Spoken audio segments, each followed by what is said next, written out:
Welcome everyone to our March Lunch and Learn webinar titled So You're Interested in Government Contracting. We try to get everyone back to work by 1 p.m.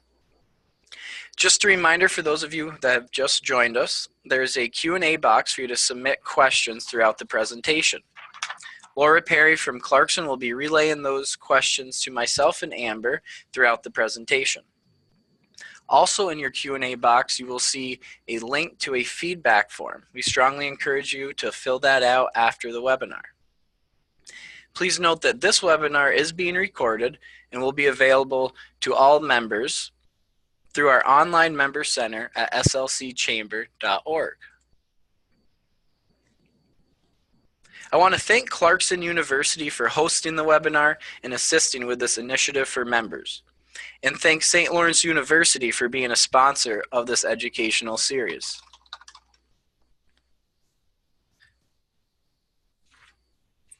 I'm very happy to introduce our presenter, Amber Stevens. Amber is the program director of the North Country PTAC program located at the Greater Watertown North Country Chamber of Commerce. Amber is a business owner from Lewis County and has been a procurement specialist since May 2016 and has worked in the private sector for 7 years prior for a local manufacturing company. Amber is certified as an associate procurement professional through the Association of Procurement Technical Assistance Center, a graduate of the Jefferson Leadership Institute class of 2018, and holds certifications in Lean White Belt, Fact-Based Solution Selling, and Business Math Bootcamp. She is a North Country native from Croghan, New York, with a passion for running and spends her free time exploring the Adirondacks with her fiance and 10-year-old daughter. And with that, I will turn it over to Amber for her presentation.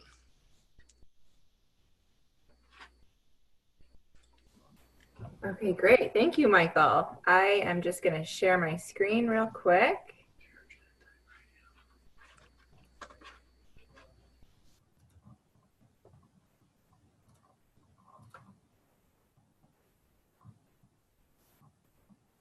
Okay, just a moment.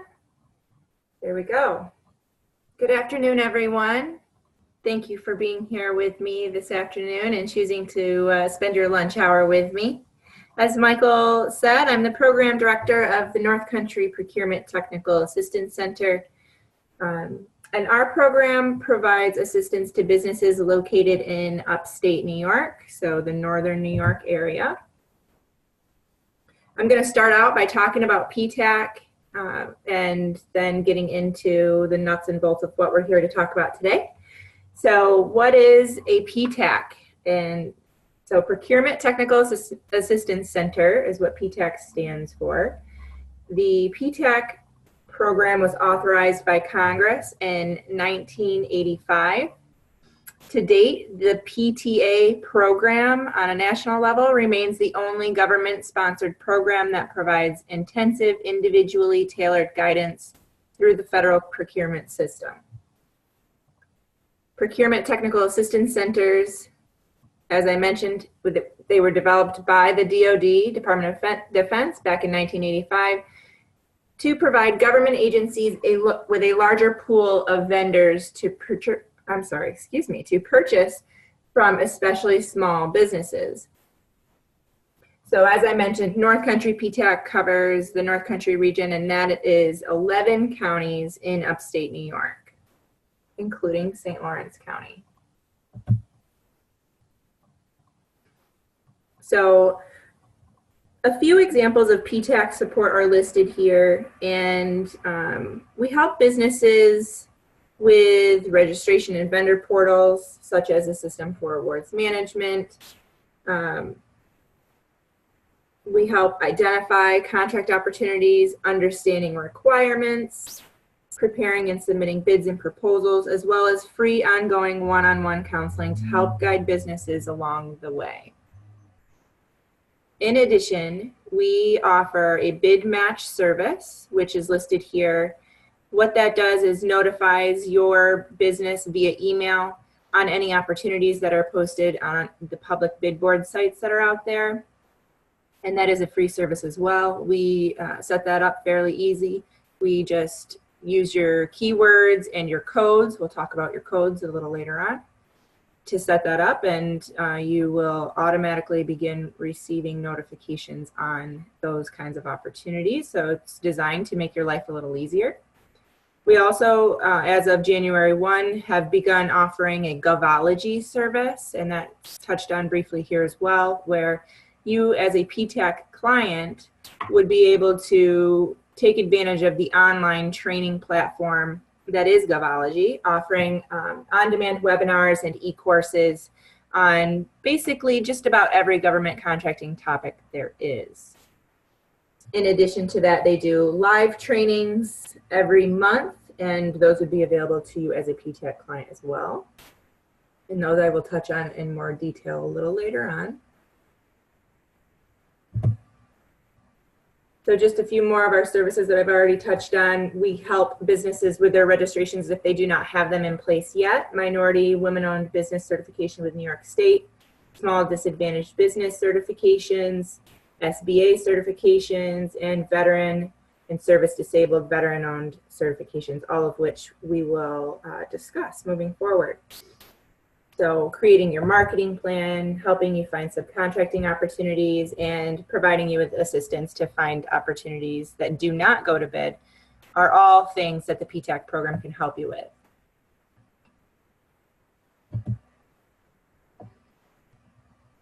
There's just another list of a few more things. So we also do seminars, webinars like this one today, and workshops every year, all throughout the year, to help educate businesses like yourselves on how to go about doing business with government agencies and how to effectively market yourself to the government agencies and the prime contractors that are out there. We also do a large matchmaking event every year, and that is coming up in April, which is a great opportunity for you if you are a business owner or involved in a business where you are pursuing government contracts and you're looking for opportunities to connect in person, one-on-one with government agencies and primes. Then you'll want to consider attending our matchmaker, which will be on April 3rd in Watertown. I will provide more details on that as well. So I believe most of you are probably located in St. Lawrence County, which falls into North Country PTAC's territory. But just so that you're aware, if you know of anyone outside the territory that could benefit from our services or anything like that, the PTACs have a local presence in all 50 states, Washington, D.C., Puerto Rico, and Guam. Some PTACs also specialize in assistance to federally recognized Indian tribes and Alaska Native entities, as well as individual Native-owned businesses and small businesses. So the best way to find a PTAC and connect with your PTAC in the area is by visiting the Association for Procurement Technical Assistance Centers. And the website is here at the bottom and at the top, abtac-us.org. And then there's a map you can click on and use the drop-down tool that's located just to the upper left-hand corner of that homepage.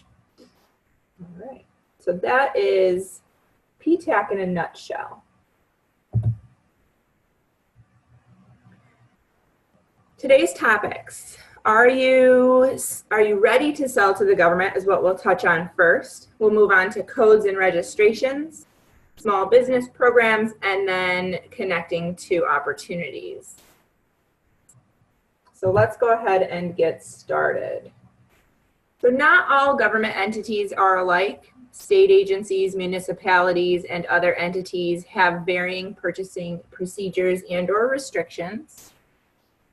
But we have our local, state, and federal government entities broken out here for you with a few examples of each, just to give you a good idea of who you may be dealing with at each level. So you've got your school districts, municipalities, fire departments, New York State specifically. We've got OGS, Port Authority, MTA, the Dormitory Authority. There's also authorities in upstate New York, including the Development Authority of the North Country and the Olympic Regional Development Authority, or ORDA, in Lake Placid. Those all fall under the state government entities. Federal, which would be National Park Service, Department of Defense, which would be like Fort Drum, which is in my backyard, being in Watertown, and the Department of Transportation. Those are all government entities. There's hundreds, if not thousands, of those.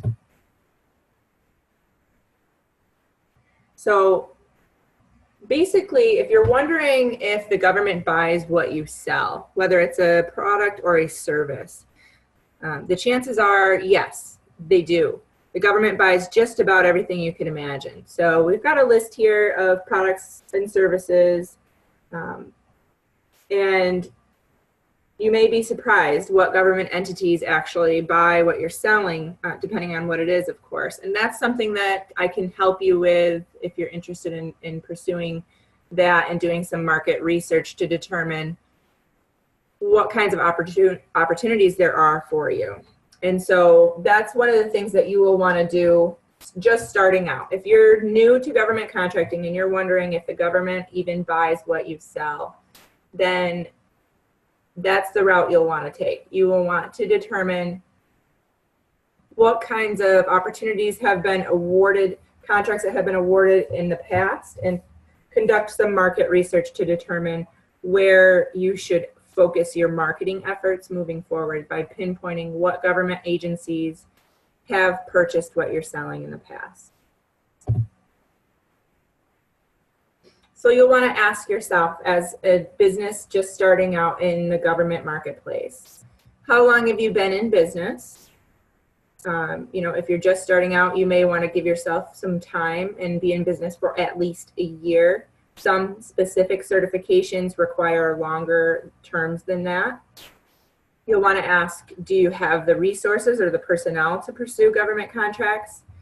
So it can be difficult at times, and it can take up quite a lot of time. So you will definitely want to have someone in place that has a focus on that. Do you have established past performance? Past performance is very important in the government world. So government agencies are always looking to work with businesses who have past performance. If you are someone who's just starting out and you've been in business for a good amount of time and you've had past performance on the commercial level, that's okay. You do have to start somewhere. And when you are starting out, you can have a neutral past performance rating.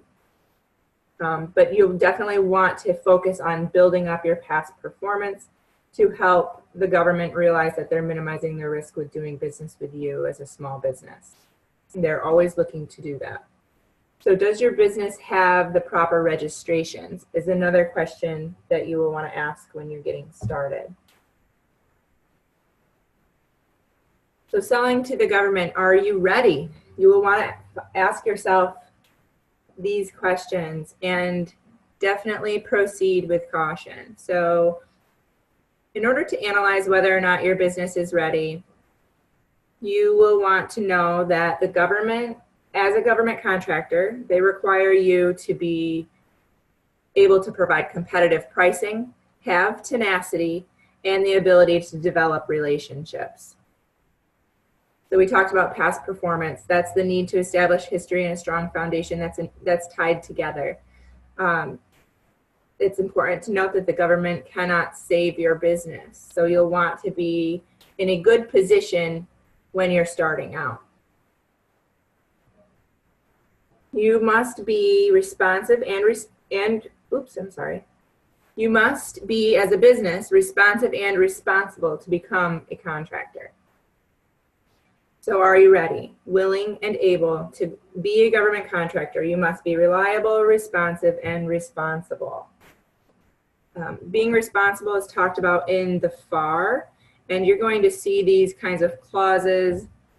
Now that you're pursuing government contracting and looking into this, you might see these clauses in various places. The FAR is the Federal Acquisition Regulation, and it is basically like the law book for federal contracting. So if you wanted to read up on what kinds of, what they mean by being responsible, you could look at FAR 9.104. Things to consider and ask yourself. in addition to what we just talked about. So is your business at least a year old? Businesses younger than a year tend to have a lot of loose ends, and you may not be able to put the time in that you need to properly sell to the government. So a government contract generally requires you to assure the quality of the product or service that your business provides. You need to be able to document a quality control plan as well. And it doesn't mean that you have to be ISO certified or anything like that. What they're looking for is they want to see something in writing that outlines your quality process that your employees know about and to follow. So it can just be a single piece of paper. The government is looking for quality products in a timely manner. They also need a history to look back on, which we talked about, past performance, to be sure that you deliver quality products in a timely manner and have little risk associated to do business with you. So working with the PTAC is essential for you to learn who buys what you sell and how and where to find those opportunities. But there are other resources out there to help your business with a variety of different things. So we've got the SBA, which is the Small Business Administration. They oversee on the federal level the set-aside programs that are there for women-owned small business, veteran-owned, 8A, things like that. SCORE is, it falls underneath the Small Business Administration, and SCORE is made up of volunteers who provide essential trainings for businesses on all things related to business. It's not necessarily government focused, but SCORE is another great resource to tap into. The Women's Business Center is located in New York State, and they are another great resource for women-owned businesses. SBDCs, there's an SBDC in St. Lawrence County at Canton, and they are wonderful. They are able to provide you with assistance on all things related to business, whether you're just starting out, so you don't have to be in business for a certain amount of time to contact the SBDC, but they can help you from the beginning with putting your business plan together all the way through finding financing and things like that. So definitely reach out to your local SBDC if you have not already.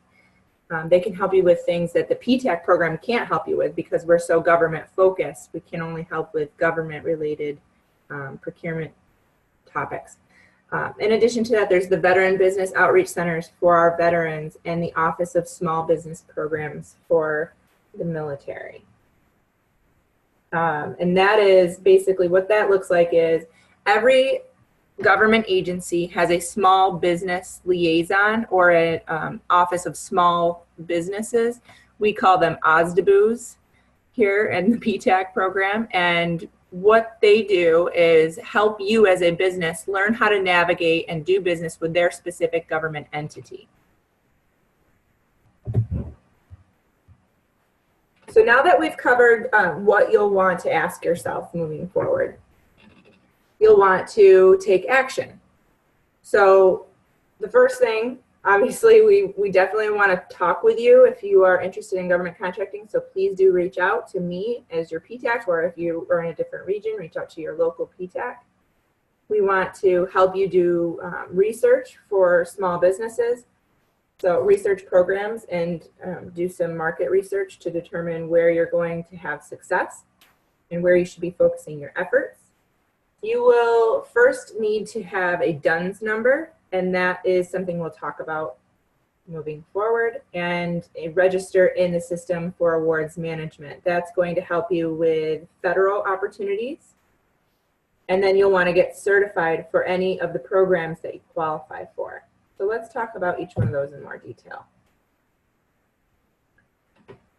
In order to determine whether or not you are a small business, you will have to determine what your size standard is.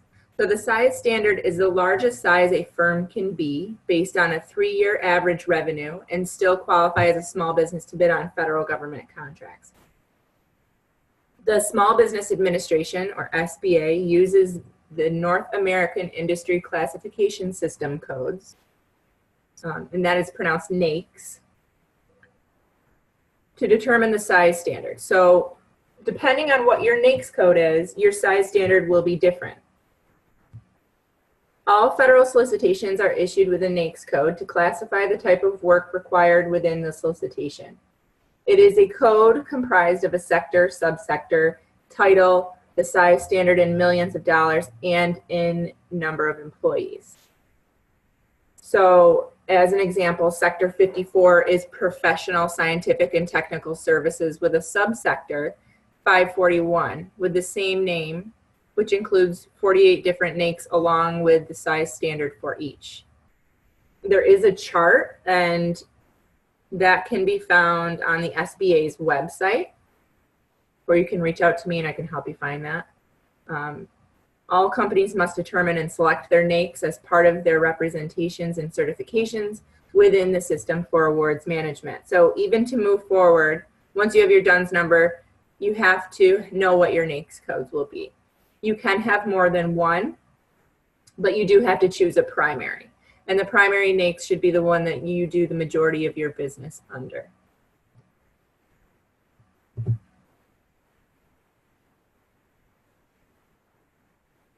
So we just talked about the NAICS codes.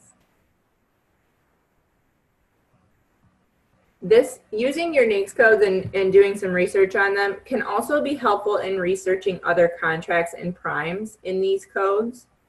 So there are some links and some tools that are available to you that would allow you to conduct that market research and determine what other businesses are out there are using the codes that are similar to the ones that you would want to use.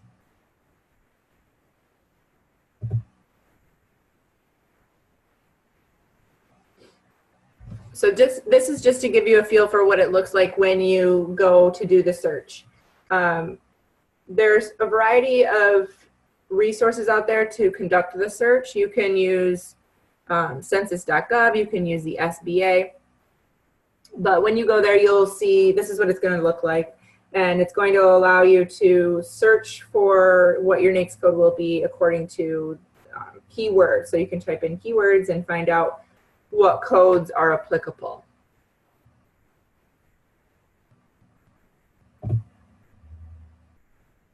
DUNS number. So the Dun & Bradstreet registration is the very first step. We touched on that a little bit before, but here's the registration link.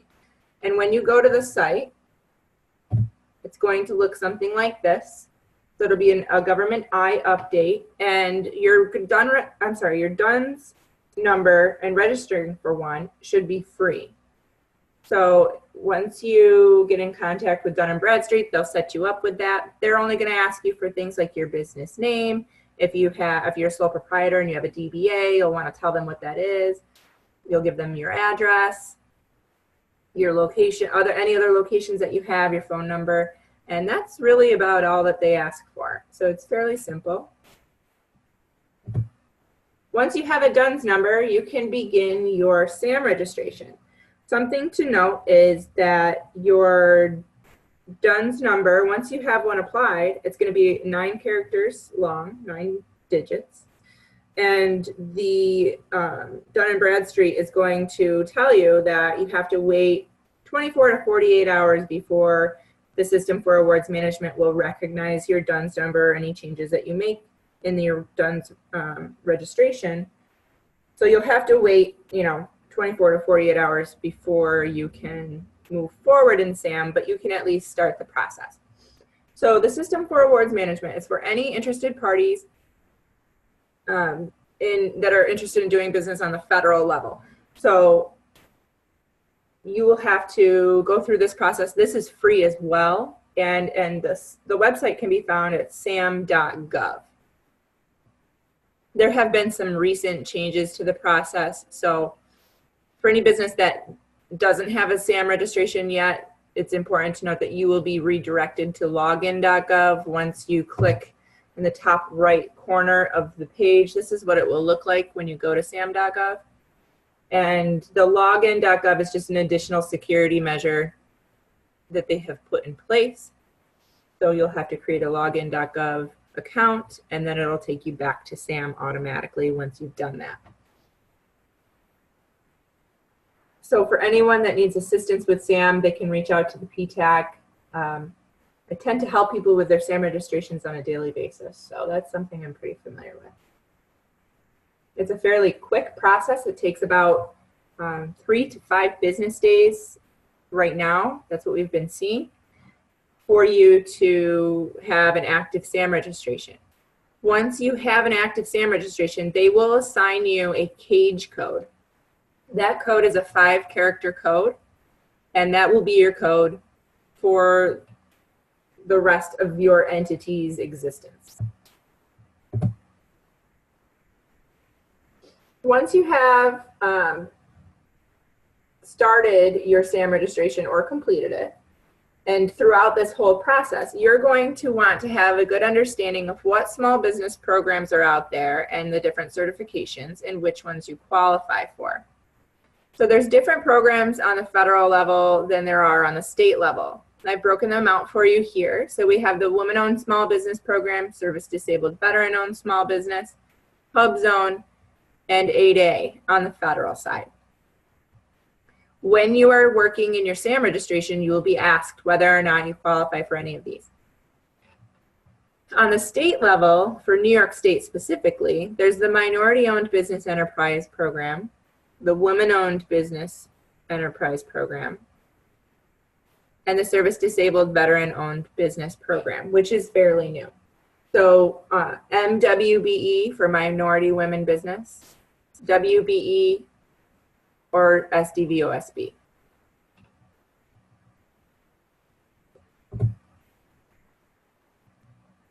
So we talked about the Small Business Administration a little bit, and here we're going to go into some more detail. So the Small Business Administration oversees all of the small business set-aside programs on the federal level. I shouldn't say all, most.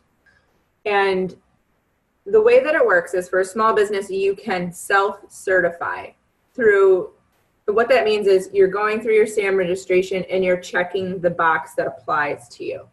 For woman-owned business, the small disadvantaged business, or Hub Zone. There are additional steps to each of those, but that's in a different portal.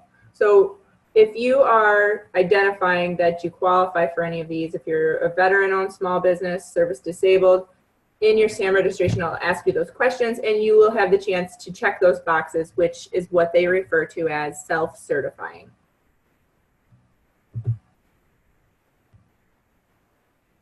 For women-owned small businesses, the business must be at least 51% owned and controlled by one or more women who are U.S. citizens.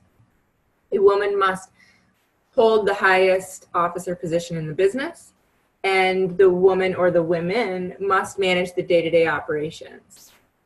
She must work at the business full-time during normal working hours and meet small business size standards for the NAICS code that the business identifies with.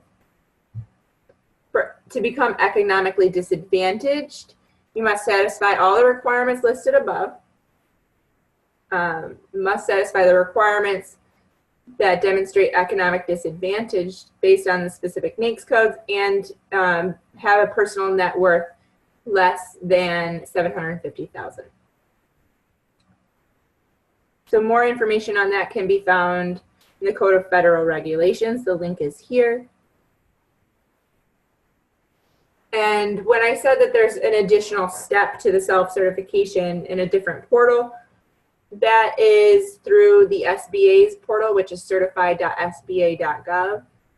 And if you are a qualifying firm, you will want to submit a core set of eligibility-related documents to an online document repository, and that is certified.sba.gov.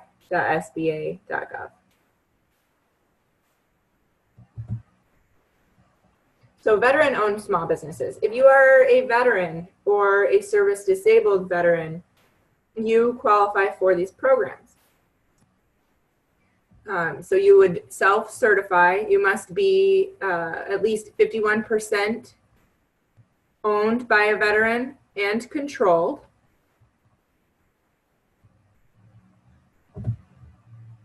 And then there's the Hub Zone. which is the historically underutilized business zone program. In order for your business to qualify for this program, you must be located in a hub zone.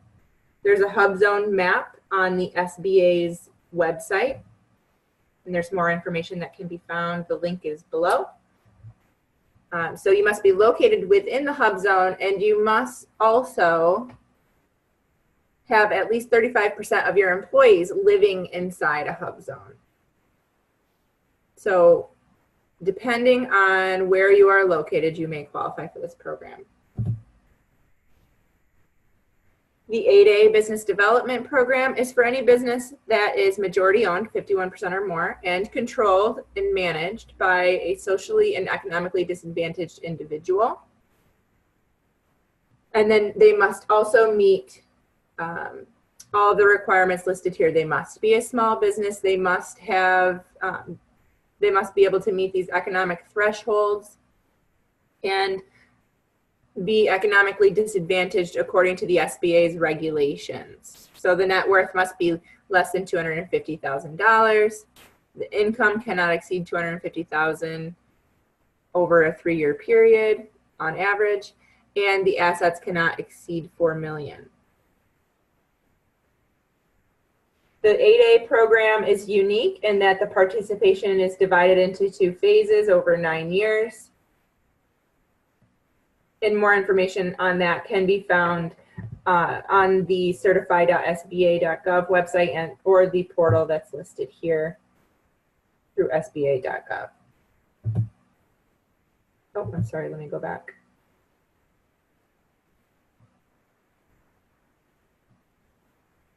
So if you are an 8A, a benefit to becoming 8A is that participants can receive sole source contracts up to a ceiling of $4 million for goods and services and $6.5 million for manufacturing.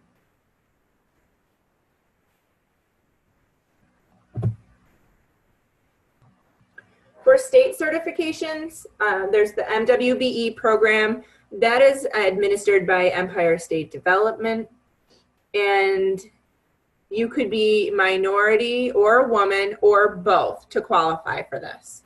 So as we mentioned before, a business enterprise in which at least 51% is owned, operated, and controlled by citizens or permanent resident aliens who meet these ethnic definitions.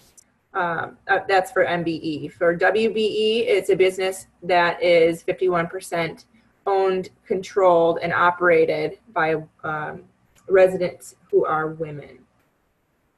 The service disabled veteran-owned business for New York State's program specifically requires that you are at least 10% disabled. So if you have a disability rating from the military, from the VA, I'm sorry, that identifies that you are 0% disabled or anything less than 10%, then you would not qualify for this program. So the minimum amount is 10%. And that program is through the Office of General Services. In addition to the certifications that we just talked about in the small business programs, there are business certifications that can help you be successful outside of the federal level and the state level programs. So when you are just starting out, you have a lot of opportunity as a subcontractor as well. And so you will definitely want to determine what kinds of certifications are required in order for you to work with prime contractors. So a lot of primes have requirements for you as a supplier, and sometimes they have portals for you to get registered through, like with Lockheed Martin, for instance, they have a supplier portal. So you would have to go online and go to their website, determine what their requirements are, and go through the process that they want you to go through to become an approved supplier for Lockheed Martin. So there's also opportunity to team or become a joint venture or partner with another firm, and there would be different certifications required in situations like that as well. Certifications can help you get a piece of the pie. once you have all of your certifications and everything in place, and I'm sorry, I take that back. You don't have to wait to do business with the government in order for you to have your certifications. So that is a common misconception. So I apologize that I just said it that way, but you'll definitely want to keep that in mind because some certifications take longer than others do. And it's not a requirement in order to be successful in the government marketplace. It does certainly give you a competitive edge, but it's not required. So throughout this whole process, you will want to have a finger on the pulse of what's going on in the government marketplace. And in order to do that, you will have to have registrations and accounts with each one of these bid board sites. There are a variety of bid board sites out there, but these are the most important. So on the federal level, you've got FBO.gov, which is the FedBizOps. And FBO.gov is a federally managed website. It's connected to SAM. So everything that you enter in the system for awards management is automatically going to auto-populate when you go to FBO.gov to create your account. And any opportunities that are above $25,000 on the federal level will be posted on FBO. On the state level, any opportunities that are $50,000 or above will be posted on New York State Contract Reporter. This is a website that you will want to have a registration for, have an account, be able to go to and log in, create a search for any opportunities that are out there for the services or the products that you're providing, and get a feel for what kinds of things or what kind of opportunities are being posted. On the local level, there's the Empire State Bid System. So there's the website here, and that is for municipalities and any local government entity in New York State to post opportunities. I highly recommend creating a login for each one of those. So your next steps, now that you have a feel for what is going to be required of you to just get started with a DUNS number, SAM registration, and all of the certifications and registrations that are out there to be able to have some insight into the opportunities that exist, you are going to want to make sure that you are ready for government procurement. You're going to want to make your set-aside programs, if you qualify for any, work to your advantage, and you're going to want to utilize the resources that we talked about to increase your knowledge and give you an opportunity to take advantage of networking, functions, and trainings that are out there. So selling to the government, are you ready? You will have to be patient in working with the government structure. Success does not happen overnight, and it does require perseverance. I work with a lot of clients who tend to get frustrated with the process because it can be quite lengthy. So you definitely want to remain patient, and it is not easy, no matter what anyone tells you, but it can absolutely be done. So North Country PTAC can help your business in a variety of ways. We talked about all of that. I just want to mention one more time that individual counseling is provided.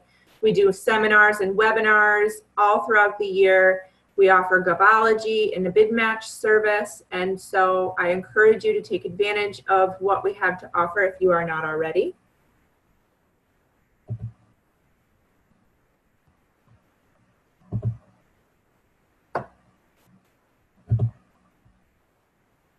In 2018, these are just some statistics for the program and the number of businesses that we've assisted.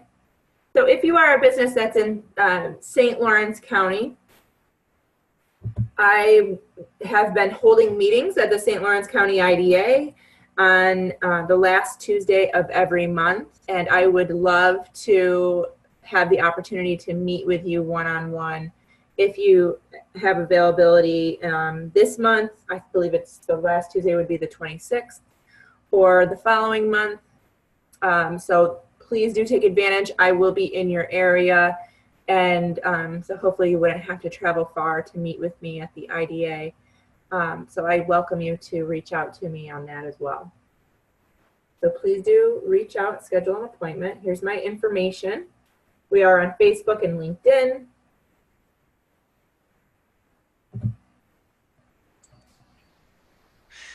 Thank you, Amber. Thanks, Michael. I'd be happy to take any questions. Absolutely. So our first question, and you may have touched on this in your presentation, does PTAC in Watertown have experience in assisting veterans with federal certification such as the SDVOSB or CVE? Yes, I am a certified technical assistance provider for the CVE, which is a program for veteran-owned businesses, specifically with the VA. So that specific program is a program that is for opportunities with the VA specifically. Okay. Our next question is also related to veteran businesses, and they'd like to know if there's any veteran business outreach centers in Northern New York. Yes, there are. I don't know what they are off the top of my head, but I could provide that information to you if you wanted to reach out to me. Sure, and Amber, I can follow up with you after the webinar and share that information with our participants too. Okay. So I encourage anyone, if you have any other questions, to just type them in the Q&A box right now and we'll get the answers from Amber. I also want to mention the feedback form in the chat box. If you could take a moment after the webinar to complete that, we really appreciate your feedback. Also, if you have any ideas for topic of webinars, please send me an email at mike@slcchamber.org or call the chamber at 315-386-4000. Mike, while we're waiting, I'd just like to touch on a few upcoming events that, that people may be interested in. Sure. And so the first few are some webinars, and the topics are winning strategies and best practices for government prospecting. So if that's of interest to anyone, that will be on March 7th. They can find that information through connecting with me. It's a Govology webinar, and so the next two are as well. The next is Understand, Obtain, and Leverage Your Small Business Certifications. That's on March 21st. And What's Trending in Government Contracting in 2019, that will be on March 28th. Those are webinars. And then for anyone who has an interest in working with the Defense Logistics Agency, that government agency is offering an opportunity for you to actually go out to Columbus, Ohio and visit with them. It's called a Training, Knowledge, and Opportunities Seminar. And it's for the Defense Logistics Agency Land and Maritime Division. And I have dates on that as well. You can go to the PTAC website and click on events, and those are listed. You have the opportunity to go in March, May, September, and November. Seems like we have at least a couple of veterans who have asked questions here today. And so I wanted to be sure to mention that the Olympic Regional Development Authority is holding a veteran entrepreneur event. So it's an opportunity for veterans that are starting or growing their business. And it's going to be in Lake Placid at the Conference Center at the Olympic Center on March 28th. So that's something I just wanted to make sure I mention. And the New York State Office of General Services Service Disabled Veteran-Owned Business Program will be there. There will be representatives from that program there. So it would be a great opportunity for any veterans that are on the call. And then the last thing I just want to be sure to mention is our Matchmaker event taking place in Watertown on April 3rd.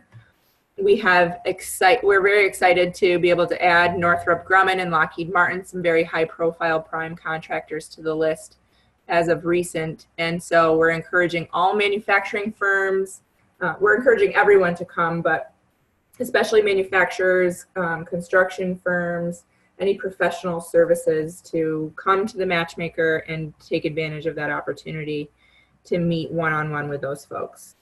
So thank you for, I'm sorry I didn't have a slide on that, but I'd be happy to provide anyone else with more information on any of those.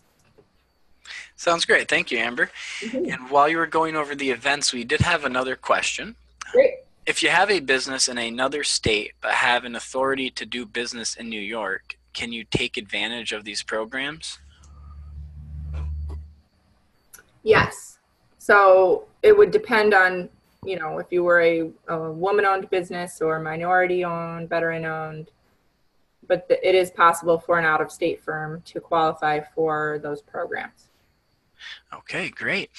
And it looks like our last question is, if you're a foundation or a nonprofit, can you sell to the government? Yes, you can. Okay. It's more difficult, and there are different questions that you would be asked in your SAM registration since you're a nonprofit. So you would be limited with the amount that you can do. But yes, you could. Okay, thank you. Sure. So at this time, we'll end the webinar. I want to thank you for joining us today. As mentioned, there is the feedback form in the chat. I encourage you to take that after the webinar ends. Next month, our April 3rd webinar will be titled Sexual Harassment Investigation Process and Procedure, What You Need to Know as an Employer. And that will be presented by Jacqueline Keller, an attorney from Stafford Owens. And that will be on April 3rd. If you have any ideas for webinars, I encourage you to send me an email at mike@slcchamber.org. We're really interested in what our members would like to learn about and want to serve you better. I want to thank you again, Amber, for speaking today, and Clarkson as well as St. Lawrence University for sponsoring the series. We really appreciate your time and expertise. For our webinar recordings, you can go to slcchamber.org and click Archived Webinars on the right to view past presentations. I want to thank everyone for joining us and have a great day.